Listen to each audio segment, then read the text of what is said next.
All right, good day, folks. Thanks for coming to Finding the Warmth of Our Sun. I'm Matthew Browngan, your host here at Madison 365. You can find us on YouTube, Spotify, Stitcher, and Apple Podcast. It has been, quite the last, at least in the, Twitter world. It's always a fast world of 48 hours. Two big events. One, I'm sure y'all have heard about, and it's been covered. The quality of its coverage is in question, with the other event being much less covered. But both of these things interconnect, and that is the Afghanistan withdrawal and really the global war on terror, as well as there was a anti-vax, pro-Trump, Proud Boys, Governor Newsom recall rally in Los Angeles this past Saturday, August 7th? Yes, 14th. Is month. And these two things, though, are interconnected. They are. In strange, leading back ways. It's not a hard, 1-2, but these things are absolutely interconnected with one another. So if you don't know, and I'll talk a little bit first about what went down in LA, there was a anti-vaccination, anti-mask, pro-Trump, Governor Newsom rally, recall rally that was seemingly led, or who knows who exactly led it, but it was infiltrated by the Proud Boys. Proud Boys they like to think of themselves as a men's group that has been increasingly dabbling with white Christian nationalism in general, has been under the flag of white nationalism. Even though they love to brag about some of the very few ethnic minorities in there to show, see, we're not white nationalists. But again, that ignores some of the abstraction around white nationalism, white supremacy, and who can uphold it and how folks of color can uphold it. But the Proud Boys are and have been increasingly violent. They have and hold rallies across the country where rallies in a broad sense. Sometimes it's literally just where they'll go into downtown the city, getting their trucks and cars, go in, beat up a bunch of people, and leave. And in fact, somebody running for office in L.A. County or in L.A. was part of this, and worked as a getaway person for a driver of this. And the LAPD has been absent in all of this. And in fact, LAPD, as this riot, which was outside of their headquarters, on Facebook they posted, the LAPD is monitoring a protest at the south lawn of the Los Angeles City Hall. We are on scene to maintain order after a fight broke out between Antifa and people gathered for the permitted event. We are aware of one male that was stabbed and is being treated by the fire department personnel. No arrests have been made. Investigation is ongoing. Permitted event. This, it wasn't just a protest. These are violent people. And the Republican candidate for California Governor, Sarah Stevens, served as the getaway driver for stabbing from Proud Boys. And LAPD was fairly close to what went down there. And again, there's multiple videos, multiple stabbings. This behavior by LAPD isn't exactly not seen elsewhere. It's not unheard of. Portland Police Department is particularly well known for how they cover or fail to police Proud Boy protests. And you could say it as a failure, but effectively they police by protect the Proud Boys and their allies at these protests, where they go around beating up people, counter-protesters, anti-fascists, which aren't always one and the same. as well as journalists. And a lot of this stuff happens, and there's video evidence all across of this stuff happening in front of police where they don't really do anything. Again, this is shades of Charlottesville, where the police stand back and let their brawls take place, and oftentimes, again, intervening to stop violence on behalf of these white nationalists and, in fact, protect them. Well, they're not protecting the counter-protesters or anti-fascists or again, even press. And LAPD has been notoriously hostile towards press that have covered let's say Black Lives Matter protests or what police have seen as anti-police protests. But they, again, give this space to the Proud Boys. Now, what we see, and now we'll make these connections in a second. Now, what we see in Afghanistan is the pullout of, depending on your view and scope of things, a failed war in Afghanistan, which a war that never should have happened in the first place, which helped launch the global war on terror. And how do these things interconnect? Well, for the last 30, 40 plus years, the biggest terrorist threats in this country have been white nationalists. 9/11 is the outlier. And it's the outlier in terms because of its body count. How many people it killed? Unfortunately, it was massive by a small group of people. But before that, the biggest terrorist attack on this soil was by white nationalists, Timothy McVeigh and others. Probably didn't act alone and definitely wasn't a lone wolf. These were networks in really their infancy that have grown and spread now. But the FBI didn't and hasn't and still isn't, in my belief, taking this fully seriously. Now, again, I don't know what currently the FBI is fully doing, but these networks grew and they evolved. And they had roots in some and that grew within right-wing and GOP and Republican institutions, and they grew and they spread. And it's the same tactics. Right now you see the great replacement theory that is a white supremacist idea, that there is this organized replacement of white people that is being organized effectively by Jewish folks. That's the end result of the theory. And they use declining birth populations and immigration and support of immigration as this evidence that of white replacement, which is really a thought and fear of people of color instituting and maintaining a colonial state that puts white people as the colonial subjects. So in essence, their fear is people doing to them what they've done to other people. You know, that's why they hold the idea of, or they equate the idea of black power to white power. One holds a very different ideology behind it than the other. They hold very different ideologies behind it. But this is where, white folks often confuse these things because of their perception of themselves and history.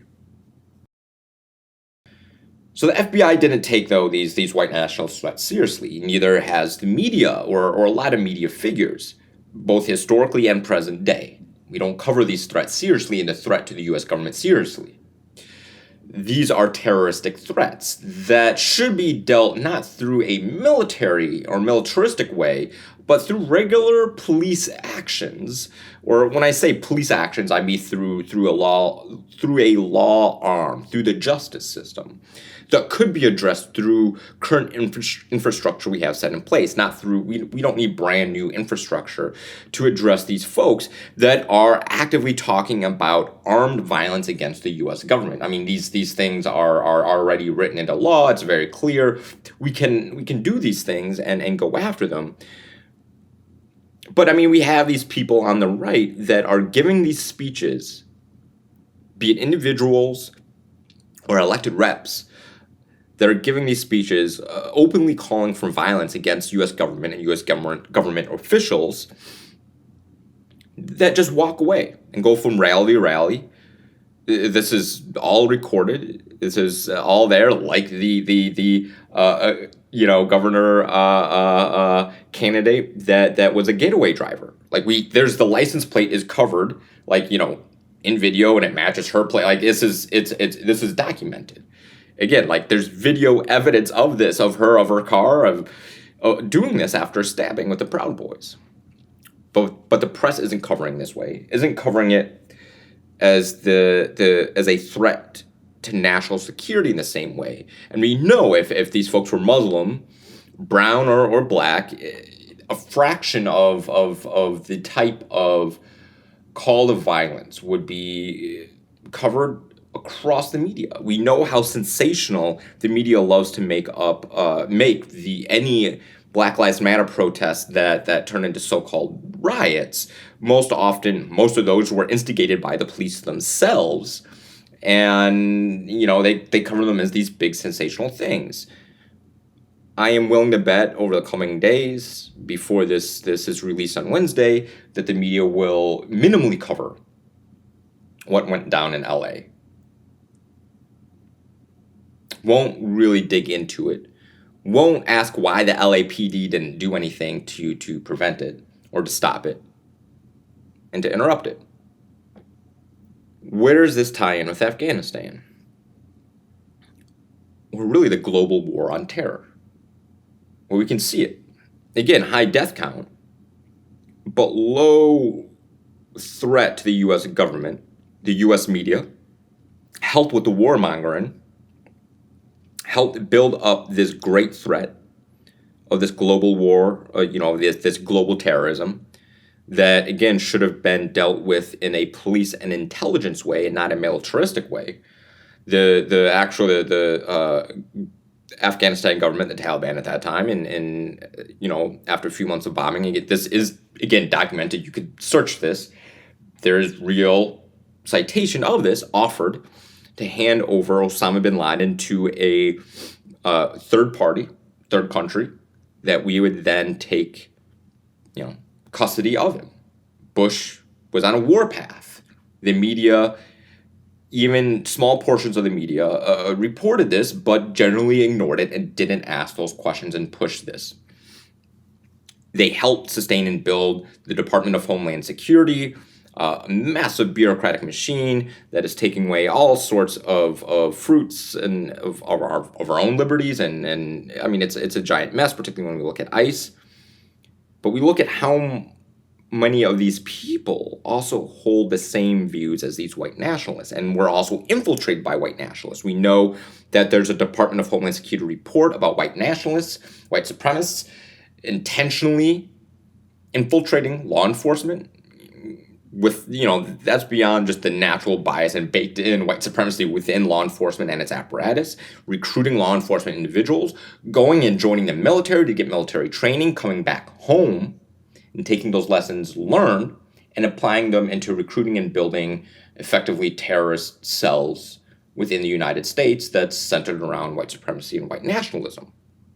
The Proud Boys are a terrorist cell.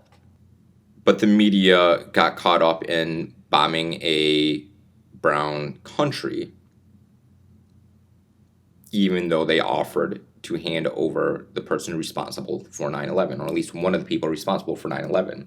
Let's also point out that most of the folks that helped execute the attack came from Saudi Arabia, and they helped finance Al-Qaeda and had strong ties to Al-Qaeda. Saudi Arabia is our ally. Again, not questioning this, as the war continued to come home, as the police continued to get militarized, as white supremacists continued to infiltrate police, as more people have died from white supremacist attacks, more Americans have died from white supremacist attacks since 9/11 than any other type of terrorist attack. But we don't talk about the threat the same way. We don't talk about the level of investment needing to attack this, or why the U.S. government is failing to address these growing terrorist cells within the U.S. government. within the United States itself. As you have elected representatives that are in allyship, that work with, that engage with, that are part of these very same groups and organizations. The GOP is a fascist party that has a militaristic wing acting as terrorists. The media isn't portraying it that way, isn't taking it seriously, and neither is the U.S. government, or at least as it seems, because these people should be arrested. But we're not talking about it in the media as the threat it is. There's this both sides aspect to it. These wars of imperialism are also acts of white supremacy. We fail to connect militarism, the rise of this. We fail to connect the global war on terror, not just stretching our military thin, but also just gobbling up resources and corruption as our own social fabric has continued to fray, from infrastructure to just community fabric. And we see this day in, day out.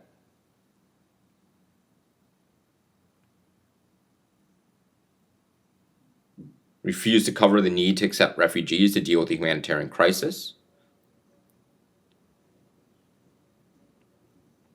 Refuse to talk about how this was a boom for the military-industrial complex, how military contractors' stock prices just have gone through the roof, and they've gained a ton of money, and the corruption all around that, and how it funnels to and funnels with.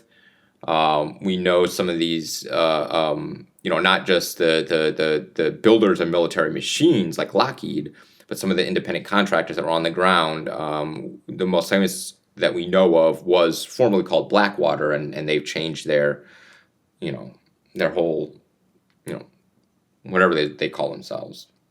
But some of the original folks of Blackwater have gone on and helped build and train white nationalists and white nationalist militias.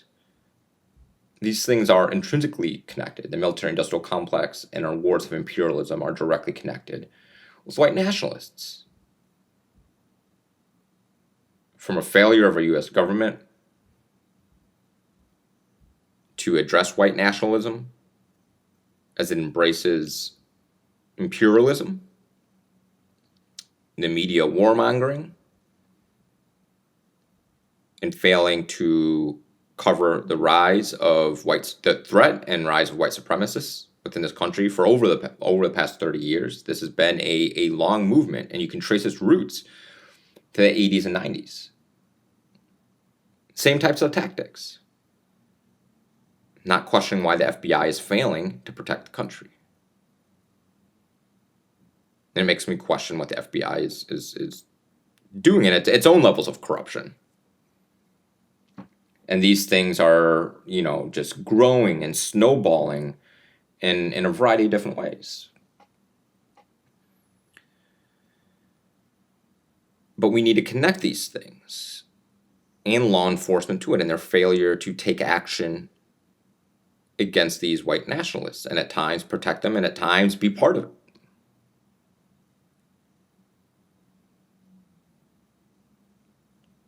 We're in a tough spot.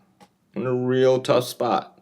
A lot of our institutions are failing us, even as some limp along and try to figure it out. And it's not to say all media or all journalists at all. There's some very great journalists that have covered this for quite a long time.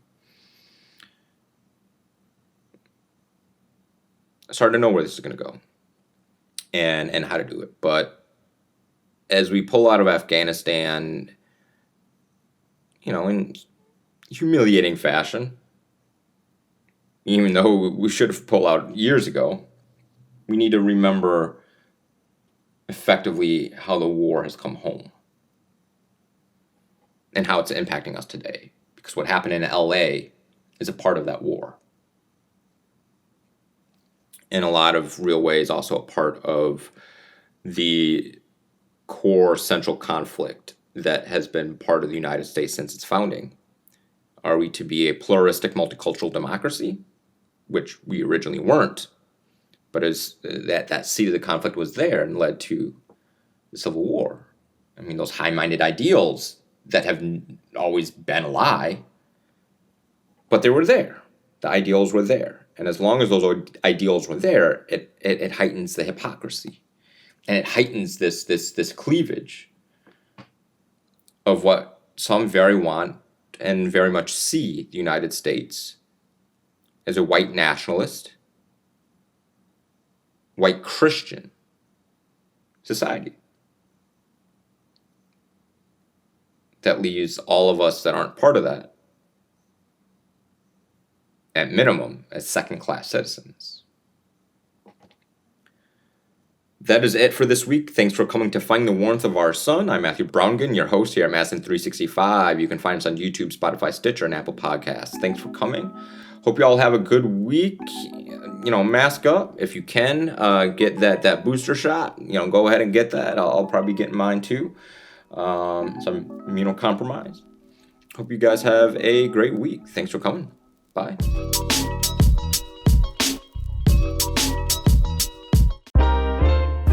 This is 365 Media.